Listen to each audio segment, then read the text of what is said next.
however, which is whether it's permissible or not for a woman during her menses to read and touch the Quran. As far as touching the Quran, we said that no one should touch the Quran but in a state of purity, particularly the major impurity, unless if they touch it through a barrier, such as wearing gloves or carrying the Quran in a box or something like that. As far as the hukm, the ruling pertaining to reading the Quran for women during the menses, there is a khilaf, there is a difference of opinion. The khilaf erupted due to relying on a hadith. After investigating the hadith, we found out that the hadith is a hadith da'if, very weak hadith, collected by Abu Dawood, and it is narrated by Abdullah ibn Umar ibn al-Khattab, may Allah be pleased with him and his father, in which he narrated that the Prophet ﷺ said, لا تقرأوا الحائض ولا الجنوب شيئا من القرآن. So he combined between two cases or two conditions. Al-junub is a person in a state of major impurity, whether it's he or she, such as after experiencing wet dreams due to having sexual discharge or sexual intimate relationship with a complete contact, even without sexual discharge. So these things would require the person to perform ghusl to lift the major impurity. So that was combined, the janaba, with the janaba of the menses in the same hadith. So number one, the hadith is da'if.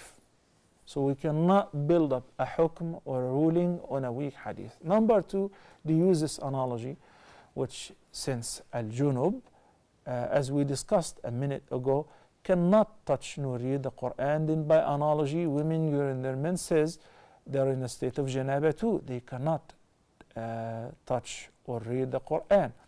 There is another hadith that the Prophet ﷺ, nothing would stop him or ban him from reading the Quran, but of course the janaba. But this is a qiyas مع الفارق. There is a big difference. We cannot really apply the analogy here. Why? Because in the case of the janaba that you have in an intimate relationship or experiencing with dreams, it can simply be overcome by taking a bath, performing ghusl. In a few minutes you're ready to read the Quran, because anyway you have to pray the next prayer. So you have to remove the major impurity, either with ghusl with water or tayammum, in case that the water is not available, or available but not possible to be used for ghusl. But in the case of the menses, we all know that the menses vary, maybe from 4 days, 7 days, 10 days, 15 days in some cases. As you all have seen and heard, many sisters have called and presented their cases where the menses is prolonged for that many number of days. So if a woman is memorized the Quran, or she is either a teacher, Quranic teacher, religious studies teacher, Islamic studies teacher, or she is a student, she's required to memorize, she's required to revise, she's required to teach.